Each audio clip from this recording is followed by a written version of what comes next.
Welcome back, my amazing learners.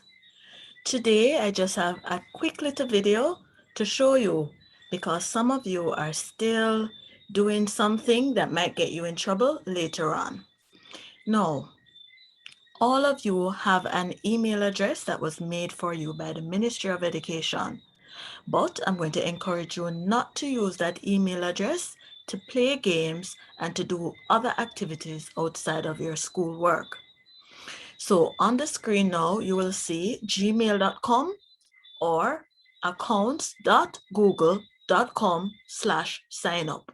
You're going to ask mommy or daddy or anybody who is at home with you to help you to sign up for a Gmail address that you can use to play your games and to do all your other activities.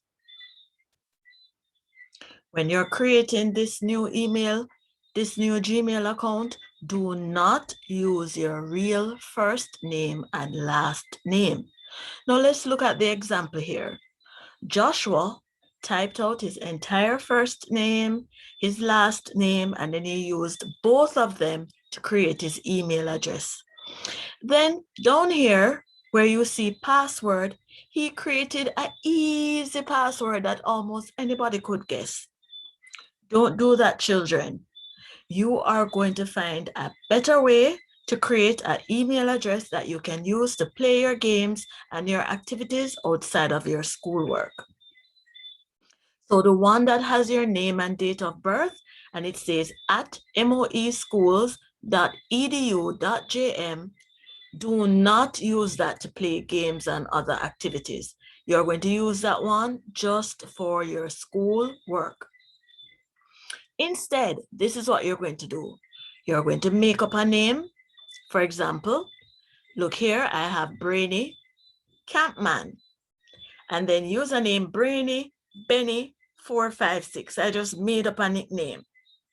Then for the password, you do a password, confirm it, ask mommy and daddy to help you save that password so that you will always remember it, put it somewhere safe, but you don't use your real name, you don't use your real last name, none of that. Make up a name, make up a nickname or something for your email address. Now, this is why we don't use our real names. For example, when you're watching YouTube, children, you'll see here that people are commenting. Here we have Eileen Navarro. Be awesome. Love this little kid. We don't know if Eileen is a real person, if that is her real name. Down here we have Taylor.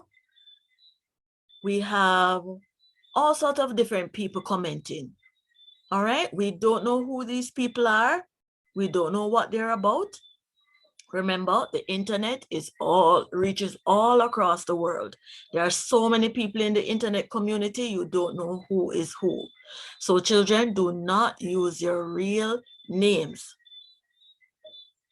Instead, when you're typing comments, for example, where it says add a public comment, you're going to remember red. Remember, red is for stop. Stop, pause, think about what you're doing before you do it. The things that are safer for you to do, I've highlighted with a green arrow, 2 green arrows. Thumbs up, share. All right, those are much safer activities for you to do. But when it comes to typing out messages like comments, you need to stop, think about it a bit, and then you proceed. Okay? Now that's it for today. Hopefully you will listen and follow along. You can play this video over and over if you want to. Call mommy or daddy or big brother, big sister, anybody who is with you, taking care of you, to help you create an email address that does not have your real name or your birthday or any identifying information in it. Thank you for listening. See you in the next video.